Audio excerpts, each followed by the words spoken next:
We have an entire generation that has access to an addictive, numbing chemical called dopamine through social media and cell phones as they're going through the high stress of adolescence.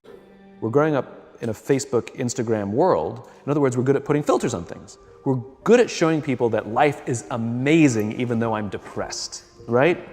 And so everybody sounds tough and everybody sounds like they got it all figured out. And the reality is there's very little toughness and most people don't have it figured out.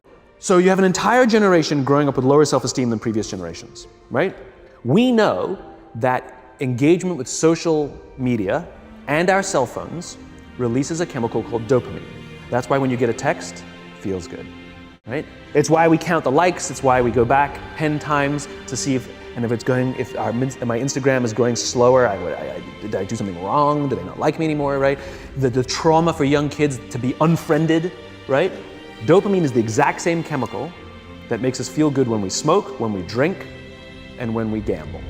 In other words, it's highly, highly addictive. We have an entire generation that has access to an addictive, numbing chemical called dopamine through social media and cell phones as they're going through the high stress of adolescence. What's happening is because we're allowing unfettered access to these dopamine-producing devices and media, basically it's becoming hardwired, and what we're seeing is as they grow older, too many kids don't know how to form deep, meaningful relationships.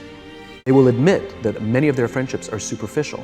They will admit that their friends, that they don't count on their friends, they don't rely on their friends, they have fun with their friends, but they also know that their friends will cancel on them as something better comes along. Deep, meaningful relationships are not there because they never practice the skill set, and worse, they don't have the coping mechanisms to deal with stress. So when significant stress starts to show up in their lives, they're not turning to a person, they're turning to a device, they're turning to social media, they're turning to these things which offer temporary relief.